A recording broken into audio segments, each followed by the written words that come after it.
नमस्कार, स्वागत है आपका राज्यसभा टीवी की खास पेशकश में। मैं हूं कृति मिश्रा और आज इस साक्षात्कार में मेरे साथ हैं झारखंड असेंबली के स्पीकर रविंद्रनाथ महतो जी।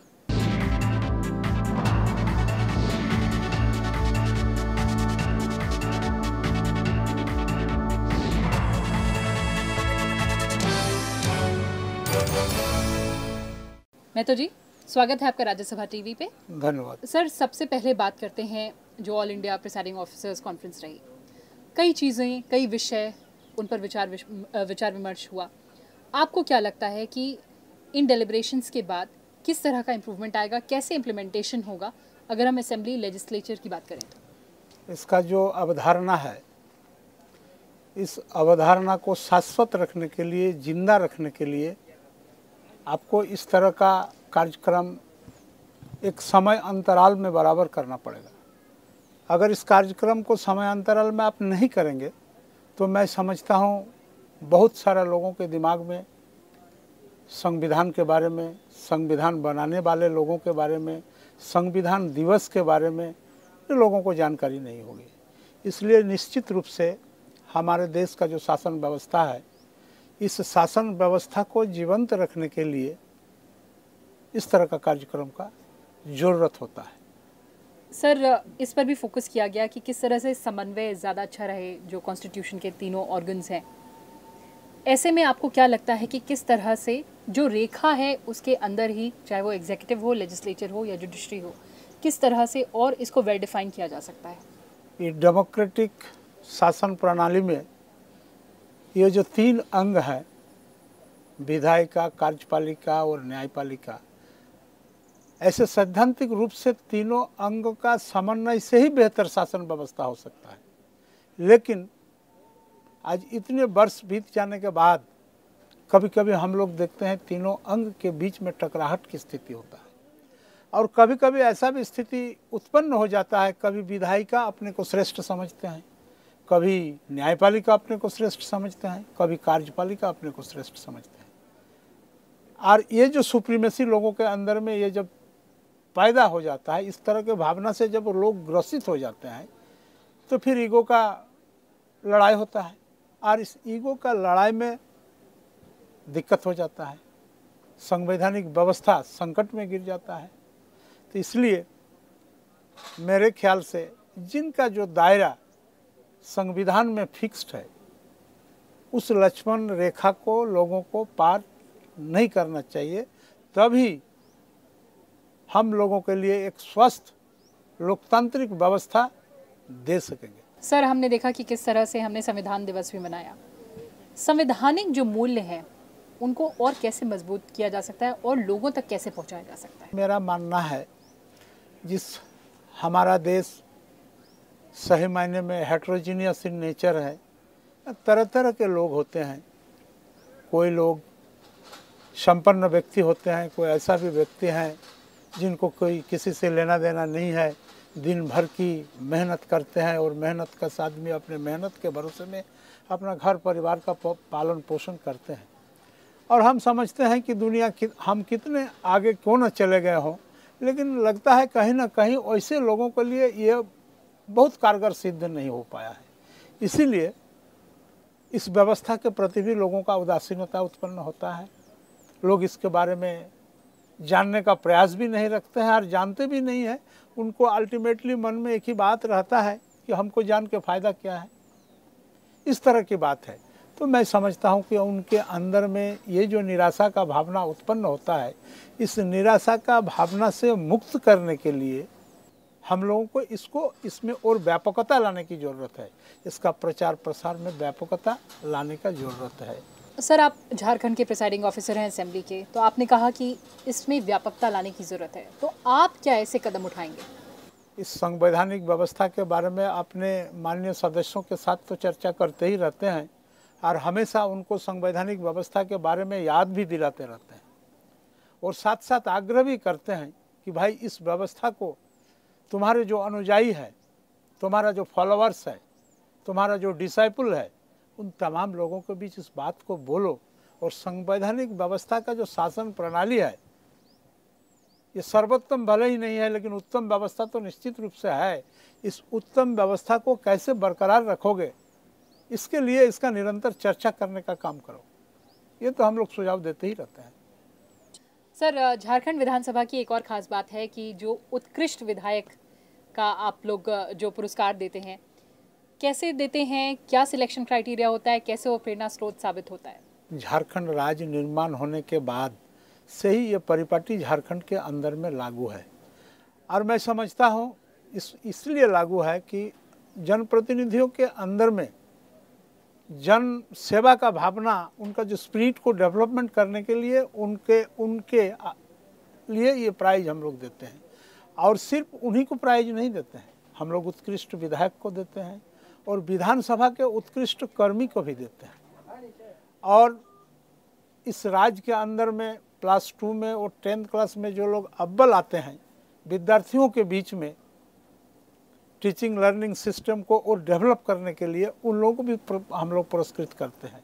और साथ साथ इस बार के विधानसभा में मैंने एक नया निर्णय लिया कि जो पूरा दुनिया जब कोविड-19 के प्रभाव से ग्रसित है, ऐसे परिस्थिति में कोविड-19 के में ऐसे लोग जो अपने घर से निकलने में डरते थे, चाहे किसी भी व्यवसायी हो, नौकरी पेशे के आदमी हो या राजनेता हो, सारे लोगों के मन में एक भय समाया होता है। लेकिन समाज के अंदर में ऐसे व्यक्ति जो डॉक्टर हैं, जो नर्स हैं, जो एडमिनिस्ट्रेटिव अफसर हैं, कुछ समाज सेवक हैं, ये लोग इस कोरोना काल में भी अपने आप को जनताओं के सेवा या जनताओं के बीच में ही रखे हैं।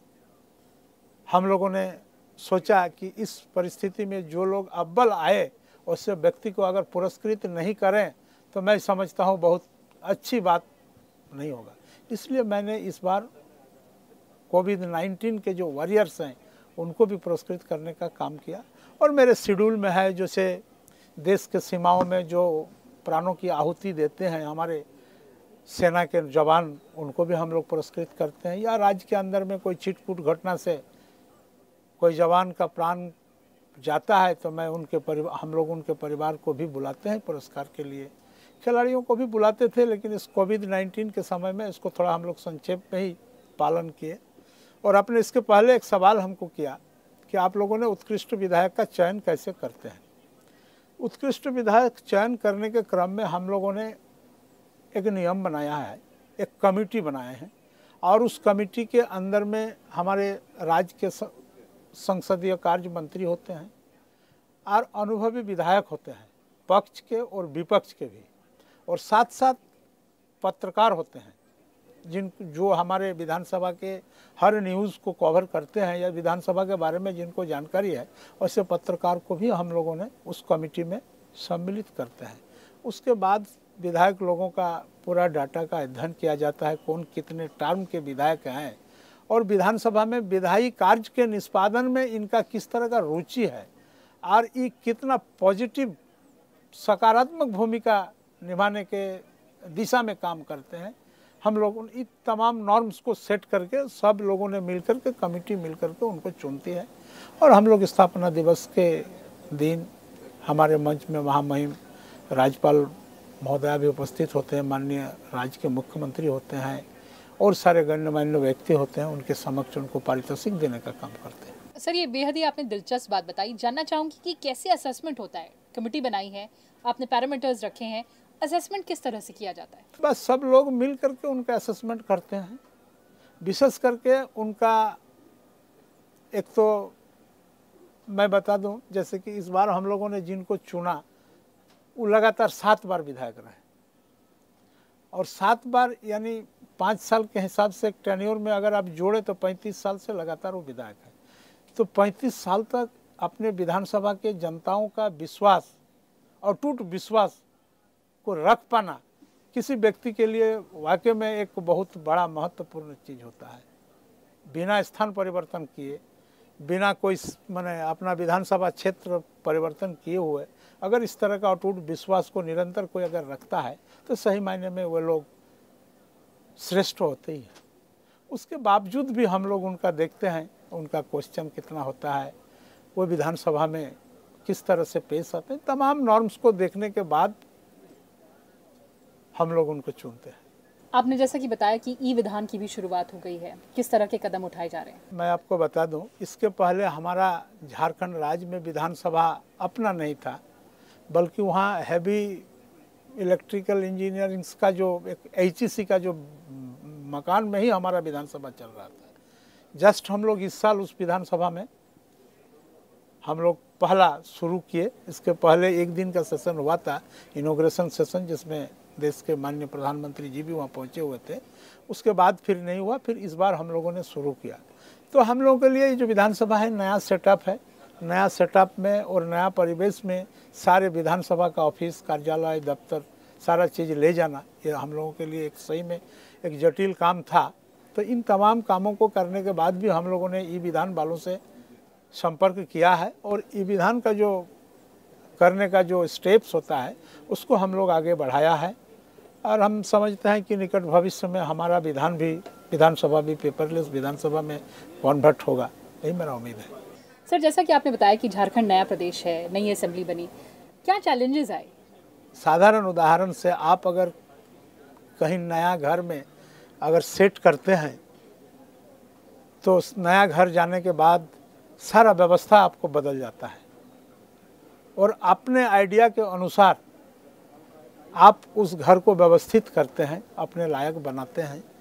तो कोई भी चीज़ में उसी तरह विधानसभा में भी है कि जब आपने एक नया जगह में अपना पूरे सेटअप को इस्टेब्लिश करने के लिए गए हैं तो निश्चित रूप से आपको उसमें थोड़ा सा मेहनत करना पड़ता है, उसमें थोड़ा दिमाग लगाना पड़ता है, किस चीज़ का हम किस तरह से अरेंजमेंट करें ताकि हमारे वहाँ जो कर्मी हैं उनको भी सुविधा लगे, माननीय सदस्यों को भी सुविधा लगे और हमारे जन समुदाय के जो लोग वहाँ पहुँचते हैं उनको भी सुविधा लगे।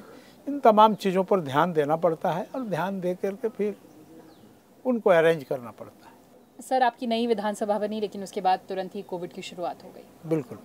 ऐसे में अब सेशन होल्ड करना कितना बड़ा चैलेंज है? क्या आपकी तैयारियां हैं? हमारा विधानसभा में वर्तमान में हम लोग 81 मेंबर हैं और हमारे विधानसभा के अंदर 150 सीट बना हुआ है। तो हम लोगों ने विधानसभा के अंदर में इस कोविड-19 का जो प्रोटोकॉल है, सारे प्रोटोकॉल को फॉलो किया और फिर सीटिंग अरेंजमेंट किया वहाँ। उसी तरह से जैसे कि मान लीजिए सिर्फ पत्रकार दीर्घा को चालू रखे और जो ऑफिसर्स गैलरी है और आपको दर्शक दीर्घा जो सब है, इन तमाम चीज़ों को बंद कर दिए और अनावश्यक रूप से जो भीड़ होता है उसको बंद कर दिए। और ऐसा भी माननीय सदस्य थे जो कोरोना से ग्रसित थे, उन लोगों को भी विधानसभा आने से मना कर दिए। बहुत ऐसे माननीय विधायक थे जो विधानसभा नहीं आने के बावजूद भी विधानसभा के विधायी कार्य में इतना रुचि रखते हैं कि लोगों ने इलेक्ट्रॉनिक कनेक्टिविटी का भी डिमांड कर दिया कि हम इसी से आपसे जुड़ेंगे। खैर, इस तरह का बहुत सारा चीज़ हुआ। तो सारे नियम कानून का पालन करते हुए हम लोगों ने विधानसभा चलाया और ऐसा वैसा नहीं, जम के विधानसभा चलाया। आपको मैं बता दूं, एक दिन तो ऐसा हुआ हम लोगों का, जो 2 बजे से सेकंड हाफ में 2 बजे से विधानसभा जनरली हम लोग शुरू करते हैं, तो 2 बजे से लेकर के रात 7:30 बजे तक लगातार चर्चाएं चली। उस दिन स्पेशल डिबेट भी था कोरोना के बारे में। तो हम लोगों ने उसको करीब 5 घंटा के आसपास हम लोगों ने विधानसभा को चलाया और पूरा कोविड-19 के प्रोटोकॉल को फॉलो करते हुए चलाया। इसलिए विधानसभा तो हम लोग ढंग से चलाते हैं। चर्चा भी सार्थक चर्चा होती है, वहाँ पक्ष विपक्ष दोनों ने अपना भाग लेते हैं। सर, चर्चा, सार्थक चर्चा, पक्ष विपक्ष, एक बहुत बड़ी समस्या है डिसरप्शन की, व्यवधान की। प्रिसाइडिंग ऑफिसर, स्पीकर होने के तहत किस तरह से हाउस की प्रोसीडिंग्स जो हैं आप कैसे इंश्योर करते हैं कि वो सुचारू रूप से चले? ये भी डेमोक्रेटिक शासन व्यवस्था का एक आइडियोलॉजी है कि जब भी विधानसभा सदन के अंदर में सदस्य जब आते हैं तो निश्चित रूप से एक विचारधारा के नहीं आते हैं, विभिन्न विचारधारा के सदस्य वहाँ आते हैं और विभिन्न विचारधाराओं का टकराहट विधानसभा के अंदर में होता है, न कि सदस्यों का व्यक्तिगत टकराहट होता है। इसलिए जो माननीय सदस्य या जो विचारधारा के सदस्य अपने विचारों को प्रमुखता से विधानसभा के अंदर में रखते हैं, उनको सुनते हैं हम लोग। ये आवाज़ जनता तक हम लोग पहुंचाने का काम करते हैं और मिला जुला के सबका लक्ष्य एक ही होता है कि how to develop my constituency, our constituency and our state as well as our country. यही हम लोगों का अंतिम में ये सब होता है। सर, आपको याद होगा कि देश के उपराष्ट्रपति और राज्यसभा के सभापति उन्होंने एक बेहद महत्वपूर्ण बात की थी प्रिसाइडिंग ऑफिसर्स कॉन्फ्रेंस में कि जो कमिटीज़ हैं वो सभी लेजिस्लेचर्स में और इफेक्टिव बनानी होंगी। क्या आप कदम उठाएंगे उनको और इफेक्टिव बनाने के? नियम के अनुसार जो विधानसभा का कमेटी है ये एक तरह से निरंतर चलने वाले कमेटी है और इसको एक तरह से मिनी कैबिनेट भी कहा जाता है। और वह जितना बढ़िया ढंग से चलेगा जनहित में काम उतना ही अच्छा होगा। इसलिए कमेटी को तो ढंग से चलाना निहायत ही जरूरी है। इन कामों से अगर कहीं कोई कॉम्प्रोमाइज़ करता है तो मैं समझता हूँ वह फॉर्मेलिटी के लिए रह जाएगा विधानसभा। तो आप क्या कदम उठाएंगे सर कि अटेंडेंस जो है वो एक बहुत बड़ा मुद्दा है कि जो मेंबर्स हैं उनका अटेंडेंस जो है वो अच्छा होना चाहिए उस पर। बिल्कुल। तो आप स्पीकर के तौर पर क्या कदम उठाएंगे? नहीं, हमारे राज्य में ऐसा परिपाटी है, जनरली मेंबर सब विधानसभा आउट होने के साथ साथ सब तैयार रहते हैं, सब हाउस में आते हैं, एब्सेंट नहीं रहते हैं। चलिए सर, आखिरी सवाल पूछती हूँ आपको। आगे और कॉन्स्टिट्यूशनल वैल्यूज़ और स्ट्रेंथन हो, जो हमारी जो पार्लियामेंट्री डेमोक्रेसी है वो और मजबूत बने, ऐसे में क्या कदम उठाना चाहिए विधानसभाओं को? देखिए, इसमें तो हम सारे लोगों को लिबरल होना पड़ेगा। हम लोगों को खुद डेमोक्रेट बनना पड़ेगा। हम लोग अगर डेमोक्रेटिक नेचर को नहीं अपनाएंगे तो ऊपर से हम डेमोक्रेसी डेमोक्रेसी डेमोक्रेसी का जो आवाज़ करके लोगों को डेमोक्रेट नहीं बना सकते हैं। इसलिए इसका जो डेमोक्रेसी का जो अर्थ है, इस अर्थ के लिए लोगों को इंट्रिंसिकली मोटिवेटेड करना पड़ेगा। जब वे लोग इंट्रिंसिकली मोटिवेटेड हो जाएगा तो मैं समझता हूँ ये स्वतः आपका जो लक्ष्य है डेमोक्रेसी का वो पूरा हो जाएगा। सर, चलते चलते जानना चाहूँगी कि अभी 20 साल पूरे हो गए हैं झारखंड के स्थापना को हुए आगे क्या डेवलपमेंट का रास्ता है, किस तरह का फोकस रहेगा? हमारा राज्य माइंस और मिनरल बेस्ड राज्य। हमारे राज्य के अंदर में बहुत सारे ऐसे माइंस और मिनरल्स मिलते हैं जो पूरा देश में मिल रहा है, उसका 25% करीब हमारा ही स्टेट से आता है। और माइंस और मिनरल्स वाला स्टेट को डेवलपमेंट के लिए उसका उस हिसाब से पॉलिसी हम लोगों को तय करना होगा, तभी हम लोग राज्य के जनता को उसका सही जो अधिकार है उसको दे सकेंगे। हमारे यहाँ कोयला मिलता है, हमारे यहाँ लोहा मिलता है, हमारे यहाँ तांबा मिलता है, हमारे यहाँ अब्र मिलता है, यूरेनियम भी मिलता है, बॉक्साइट मिलता है, तरह तरह का माइंस और मिनरल से भरा हुआ राज्य है झारखंड। और किसी ने कहा था कि पूरे देश में जितना खपत है उसका 25% हमारे झारखंड से आता है। मैं एक सिविल सर्विस के एग्जामिनेशन में एक सवाल किया कि आपने इंडिया का नक्शा बना के दिखाओ। लोगों ने इंडिया का नक्शा बना दिया, फिर उसको किसी तरह से उलूज कर दिया, तो बोला फिर से बनाओ। बोला फिर से इंडिया का नहीं बनेगा तो झारखंड का बना देता हूँ। तो झारखंड का बना दिया। तो जवाब दिया उसको कि जब झारखंड का नक्शा बन गया तो 25% इंडिया बन गया। मेरा कहने का मतलब यह है कि झारखंड राज्य के अंदर में माइंस और मिनरल्स की ताकत यह है कि वे देश के अर्थनीति में झारखंड का एक बड़ा हिस्सा है। लेकिन प्रश्न यहाँ पर यह बन जाता है कि माइंस और मिनरल्स है तो झारखंड में, लेकिन झारखंडी लोगों का हित में इसका ज़्यादा खर्चा नहीं होता है। सबसे बड़ा दुखद स्थिति इसी जगह में है। इसलिए हम लोगों ने कभी कभी इस बात को भी सोचता है कि माइंस और मिनरल्स होना हमारा या तो आशीर्वाद है या अभिशाप है। कभी कभी हम लोगों को मन में अनायास हम लोग उदास हो जाते हैं और लगता है कि माइंस मिनरल्स के प्रदेश हम लोगों के लिए एक अभिशाप बन गया है। यह स्थिति पैदा हो जाती है। जिस दिन केंद्र सरकार की तरफ से इस माइंस और मिनरल्स के अच्छी नियम बन जाए जो हमारे राज्य के हित में होगा, मैं समझता हूँ कि लोग भी फोरकास्ट करते हैं। बहुत सारे लोगों का भविष्यवाणी है कि झारखंड राज्य पूरे देश का श्रेष्ठ राज्य है। तो अगर सिर्फ इसका नीति अगर ठीक ठाक ढंग से मिल जाए, राज्य को अगर इसका हिस्सा अगर मिल जाए, तो मैं समझता हूँ ये राज्य पहले पायदान पर आ जाएगा देश में। सर, जो ट्राइबल एस्पिरेशंस की बात होती है जिसकी वजह से ये स्टेट बना था, उसमें आप क्या सोचते हैं कि कितनी सक्सेस मिल गई? ये बात बिल्कुल आपने सही कहा कि ये कल्याणकारी राज्य है और कल्याणकारी राज्य ट्राइबल एस्पिरेशन के लिए ही बना था और उनका जिस तरह का विकास होना चाहिए था अभी उस तरह का विकास अभी तक नहीं हो पाया है। प्रयास है हम लोगों का।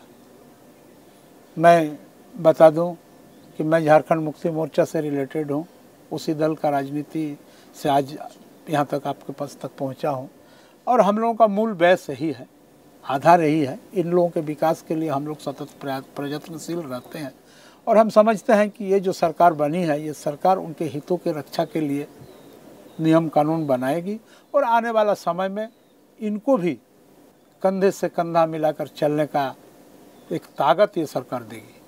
महतो जी, आप हमसे जुड़े, आपने हमसे ये सारी बातें की, बहुत बहुत धन्यवाद राज्यसभा टीवी से बात करने। तो फिलहाल के लिए बस इतना ही। आप जुड़े रहें राज्यसभा टीवी से।